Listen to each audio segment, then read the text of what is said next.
प्रधानमंत्री नरेंद्र मोदी एक news channel के ऑफिस पहुंचे। अरे भ्रम में मत रहिए, सवालों का जवाब देने नहीं, भाषण देने। जी हाँ, बस यही दिन देखना बाकी रह गया था।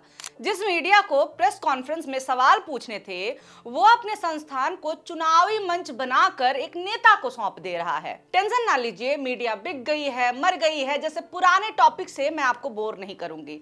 हम इस वीडियो में एक्सपोज करने वाले हैं प्रधानमंत्री नरेंद्र मोदी के झूठ को।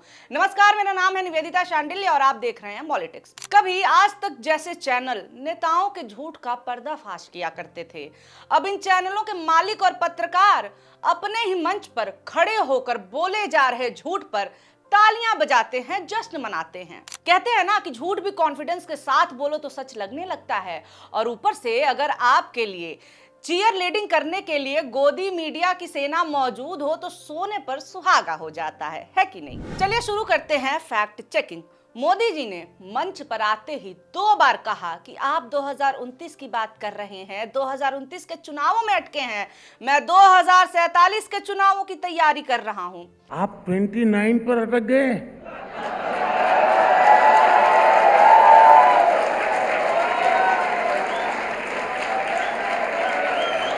मैं 2047 के लिए लगा हुआ हूं। हर 5 साल पे चुनाव होते हैं, उस हिसाब से तो 47 में लोकसभा है नहीं। मोदी जी सही हैं या फिर मेरा ही गणित कमजोर है, ये आप मुझे बताइए। खैर, ये तो रही हंसी मजाक की बात, इसको छोड़िए। चलिए अब उन गंभीर झूठों के बारे में बात करते हैं जिसे आम भाषा में चोरी ऊपर से सीना जोरी कहा जाता है। मोदी जी ने भाषण देते हुए कहा कि सरकारों ने बीएसएनएल को बर्बाद कर दिया। मैं सोच में पड़ गई कि भाषण देते देते कबूलनामा कैसे देने लगे मोदी जी। खैर, उन्होंने कहा कि हमने बीएसएनएल को बचाया, आज बीएसएनएल 5G की रफ्तार से आगे बढ़ रहा है। प्रधानमंत्री मोदी ने यह भी कहा कि भारत में अब इंटरनेट सस्ता है। 10 साल पहले 1 GB नेट 250 रुपए में मिला करता था। भारत में इंटरनेट सस्ता जियो की वजह से हुआ था, तो बीएसएनएल बर्बाद भी जियो के लिए ही किया गया। आपका ज्यादा समय व्यर्थ ना हो, इसलिए दोनों ही बातों का फैक्ट चेक एक साथ कर लेते हैं। सही बात है, बीएसएनएल के लिए मोदी सरकार ने अभी हाल ही में फंड्स भी दिए हैं बचाने के लिए, पर इसे बर्बाद किसने किया और क्यों किया, चलिए ये राज भी आज जान लेते हैं। 2019 में बीएसएनएल कर्मचारियों ने देशव्यापी आंदोलन किया। आंदोलन था मोदी सरकार द्वारा अंबानी के जियो को आगे बढ़ाने के लिए बीएसएनएल को बर्बाद करने के खिलाफ। इस आंदोलन के दौरान दैनिक भास्कर ने अपने रिपोर्ट में इन कर्मचारियों से की हुई बातचीत को छापा था। क्या कहा था इन कर्मचारियों ने, ये भी सुन लीजिए। दैनिक भास्कर की रिपोर्ट के अनुसार कर्मचारी संघों का कहना है कि बीएसएनएल 4G स्पेक्ट्रम अलॉट करने की मांग कर रही है, लेकिन सरकार ने कान बंद कर रखे हैं, इसलिए हड़ताल पर जाने का फैसला लिया गया है। इसके अलावा पेंशन में सरकारी नियम लागू करने और भत्ते बढ़ाने की भी मांग है। यूनियंस का आरोप है कि जिसने भी जियो के खिलाफ आवाज उठाने की कोशिश की, उसे कीमत चुकानी पड़ी। पूर्व टेलीकॉम सचिव JS दीपक ने जियो की प्राइसिंग पॉलिसी के खिलाफ ट्राई को पत्र लिखा था। इसके बाद उन्हें दूरसंचार विभाग से हटा दिया गया। बीएसएनएल को 4G स्पेक्ट्रम आवंटित नहीं किए गए, जिससे वो कहीं पैर पसार रहे जियो के राह में रोड़ा न बन जाए। भाजपा सरकार आते ही बीएसएनएल की बर्बादी और अंबानी के जियो की आबादी का रोड मैप तैयार हो गया था। 2014 में प्रधानमंत्री मोदी ने एक ऐसा फैसला लिया जो रिलायंस जियो के लिए अमृत और बीएसएनएल के लिए जहर साबित हुआ था। 2014 में आते ही मोदी सरकार ने एक टावर पॉलिसी की घोषणा की, जिसके तहत दबाव बनाकर रिलायंस जियो इन्फोकॉम लिमिटेड से बीएसएनएल के साथ मास्टर शेयरिंग समझौता करवा दिया गया। इस समझौते के तहत रिलायंस जियो बीएसएनएल के देश भर में मौजूद 62,000 टावर्स का उपयोग कर सकती थी। इनमें से 50,000 में ऑप्टिकल फाइबर कनेक्टिविटी उपलब्ध थी। यह फैसला जियो के लिए संजीवनी मिलने जैसा था, क्योंकि वो चाहे कितना भी पैसा खर्चा कर लेती, इतना बड़ा इंफ्रास्ट्रक्चर नहीं खड़ा कर सकती थी। लेकिन उसके लिए एक मुश्किल और थी। बीएसएनएल भी उसके कड़े प्रतिद्वंदियों में से एक था, जिन्हें टावर से सिग्नल मिलते थे। इसके लिए मोदी सरकार ने गजब का खेला खेला। उसने जियो को इन टावर का निरंतर फायदा मिलता रहे, इसके लिए इन टावर्स को एक अलग कंपनी बनाकर उसमें डाल दिया। मोबाइल टावर किसी भी टेलीकॉम ऑपरेटर के लिए बहुत महत्वपूर्ण होता है। इस कदम का ये नतीजा हुआ कि बीएसएनएल को भी इन टावर की सर्विसेज यूज करने के लिए किराया लगने लगा। ये निर्णय 2017 में मोदी सरकार ने ही लिया था, जिससे बीएसएनएल अपने ही टावरों की किराएदार बन गई। नतीजा यह हुआ कि जो कंपनी 2014-15 में 672.57 करोड़ रुपए के फायदे में थी, उसे इस निर्णय के बाद हजारों करोड़ रुपए का घाटा होने लगा। कुछ समझे आप? मोदी सरकार ने बीएसएनएल को 4G स्पेक्ट्रम अलॉट भी नहीं किया और उसके टावर जियो को भी दिलवा दिए और बीएसएनएल को अपनी ही संपत्ति का किराएदार बना दिया। लेकिन मोदी सरकार यहीं तक ही नहीं रुकी। उसने उन राज्यों में जहां पर उनकी सरकार थी, वहां ऐसी पॉलिसी बनाई जिससे जियो को फायदा पहुंचे और बीएसएनएल को कोई मौका ना मिले। खैर, तो भाषण देते देते अचानक से मोदी जी को चुटकुला सुनाने का मन हुआ। उन्होंने कहा कि ईडी को हमने स्वतंत्रता दी है। आगे मोदी जी कहते हैं कि ईडी ने पीएमएलए यानी कि prevention of money laundering act के तहत 2014 तक केवल 1800 केस दर्ज किए थे। ईडी स्वतंत्र हुई, इसीलिए पिछले 10 सालों में 4700 केस दर्ज किए गए हैं। भ्रष्टाचार पर कार्रवाई के लिए हर एजेंसी पूरी तरह स्वतंत्र है। अब जैसे ईडी को ही देख लीजिए, साल 2014 तक पीएमएलए के तहत 1800 केस रजिस्टर किए गए। स्वतंत्र संस्था है, स्वतंत्र रूप से उसको काम करने देना चाहिए। उसको रोकने की, अड़ने की क्या जरूरत थी? हमने कहा भाई जो आपको ठीक लगे करो। मेरी पॉलिसी इतनी है, जीरो टॉलरेंस। बीते 10 वर्षों में 4700 केस दर्ज हुए हैं। मैं जानता हूँ आप ताली नहीं बजाइए इसमें, क्योंकि मैं आपको परेशान नहीं करना चाहता। साल 2014 तक सिर्फ, अब देखिए देश कैसी हालत में रहा है, 2014 तक सिर्फ 5000 करोड़ रुपए की ही संपत्ति अटैच की गई थी। हमारे 10 वर्षों में 1 लाख करोड़ रुपए से अधिक की संपत्ति अटैच की गई। अब देखिए, जिस ईडी का इस्तेमाल चुनाव जीतने, दूसरी सरकारों को गिरवाने, चुनावी चंदे में पैसा जुटाने के लिए पिछले 10 साल से हो रहा है, वो स्वतंत्र संस्था है। इससे बड़ा चुटकुला क्या ही हो सकता है। विपक्ष का दम ईडी ने फुला करके रख दिया। पर हम विपक्ष के आरोपों के आधार पर हम बात नहीं करेंगे।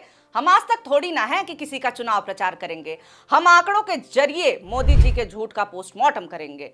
ये बात बिल्कुल सच है कि मोदी सरकार ने ईडी को ज्यादा शक्तिशाली बनाया, पर उसका कारण और इस्तेमाल भी मोदी सरकार के लिए ही हुआ है और यही बात सच है।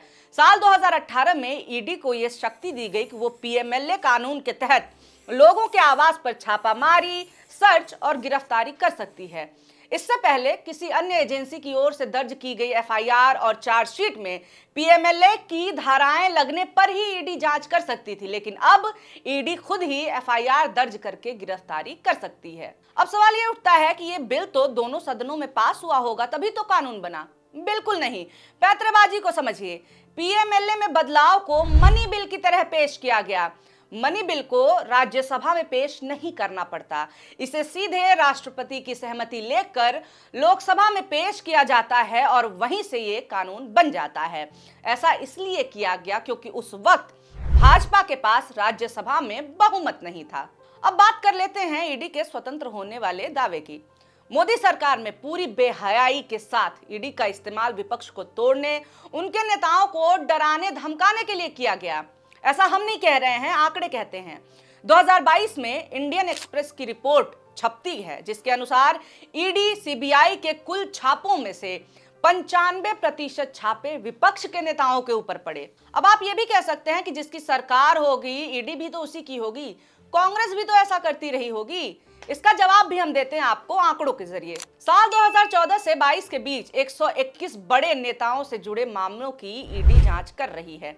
इनमें से 115 नेता विपक्षी पार्टियों से हैं, यानी 95% मामले विपक्षी नेताओं के खिलाफ हैं। वहीं यूपीए यानी कांग्रेस सरकार में 2004 से लेकर 2014 के 10 सालों में 26 नेताओं की जांच ईडी ने की। इनमें से केवल 14 नेता विपक्षी पार्टियों के थे। ईडी की तरह ही सीबीआई के मुकदमों के आंकड़े देखें तो यूपीए के 10 सालों में 72 राजनेता सीबीआई के स्कैनर में आए और उनमें से 43 नेता विपक्ष के थे, यानी लगभग 60%। साल 2014 से लेकर 2022 यानी मोदी की सरकार में 124 नेता सीबीआई के शिकंजे में आए और इनमें से 118 नेता विपक्षी पार्टी के थे, यानी कि 95% विपक्ष के नेता हैं। ईडी के जरिए उगाही कैसे की गई इसकी चर्चा करेंगे तो मोदी जी के जीरो टॉलरेंस फॉर करप्शन वाले दावे की भी पोल खुल जाएगी। इलेक्टोरल बॉन्ड इस समय चर्चा में है। इलेक्टोरल बॉन्ड को मोदी सरकार लेकर आई गुप्त रूप से चंदा लेने के लिए,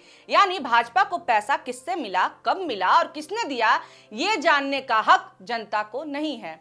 अब मोदी जी के गुप्त चंदे को सुप्रीम कोर्ट ने सार्वजनिक करने का आदेश दे दिया, जिसके बाद दान देने वालों की जो लिस्ट आई उसे लिस्ट नहीं काला चिट्ठा कहते हैं। इतने बड़े घोटाले के बीच एक न्यूज चैनल के मंच पर मोदी कहते हैं कि हम भ्रष्टाचार बर्दाश्त नहीं करते। सुप्रीम कोर्ट के आदेश के बाद एसबीआई ने चंदे की लिस्ट जारी की। लिस्ट पढ़ने पर पता चला कि उन कंपनियों ने सबसे ज्यादा चुनावी चंदा दिया है जिनके ऊपर ईडी ने रेड की थी। ईडी रेड करती और ये चुनावी चंदा दे देते।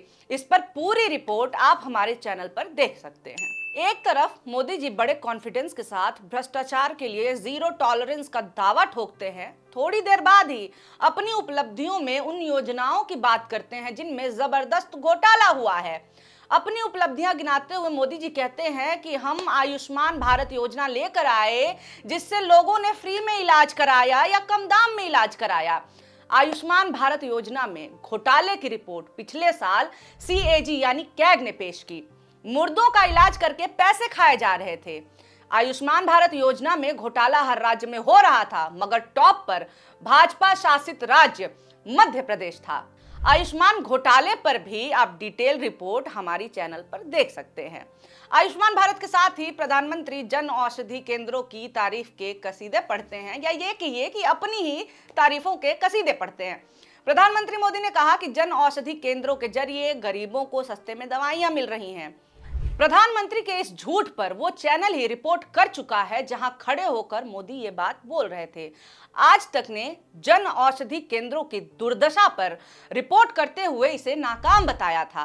आज तक ने अपनी रिपोर्ट में कहा था कि जन औषधि केंद्रों में दवाएं नहीं मिलती, स्टाफ नहीं होता, गंदगी होती है, सस्ते जेनेरिक दवाओं की जगह महंगी ब्रांड वाली दवाइयां बेची जाती हैं। स्वामी भक्ति में पत्रकारिता भूले इस चैनल को कोई इसकी ही रिपोर्ट दिखा दो भाई। सबसे बड़ा झूठ जो मोदी जी ने सीना ठोक कर बोला, जिससे आज तक और पूरा गोदी मीडिया भी आहत हो गया, वो था कि मीडिया मुझे कवर नहीं करता।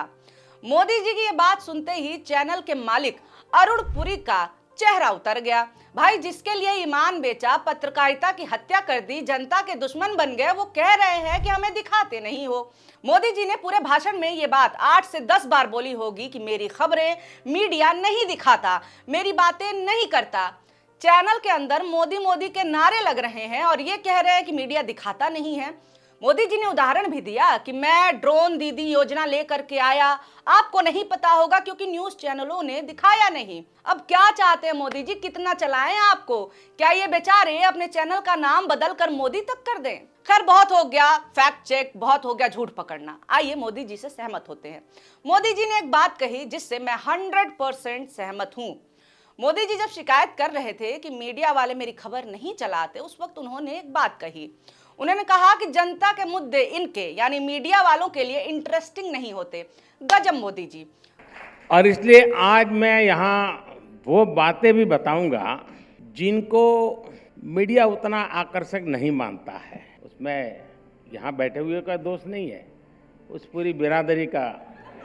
गोदी मीडिया की क्या पोल खोली है आपने। आपकी इस बात से पूरा देश सहमत है। यकीन मानिए, अभी इस पूरे भाषण में इतने झूठ हैं कि अगर सबका फैक्ट चेक करने के लिए मैं बैठ गई तो पूरा दिन निकल जाएगा। इसीलिए आज के लिए बस इतना ही। वीडियो अच्छा लगा हो तो लाइक जरूर कर दीजिएगा, और हाँ, इस पे आपकी क्या राय है वो हमें कमेंट करके जरूर बताएं। ऐसी वीडियोस आपके सामने आती रहें जो कि अन्य माध्यमों से नहीं आ पाती हैं। उसके लिए हमारे चैनल मॉलिटिक्स को सब्सक्राइब जरूर करें। बहुत शुक्रिया, बहुत धन्यवाद।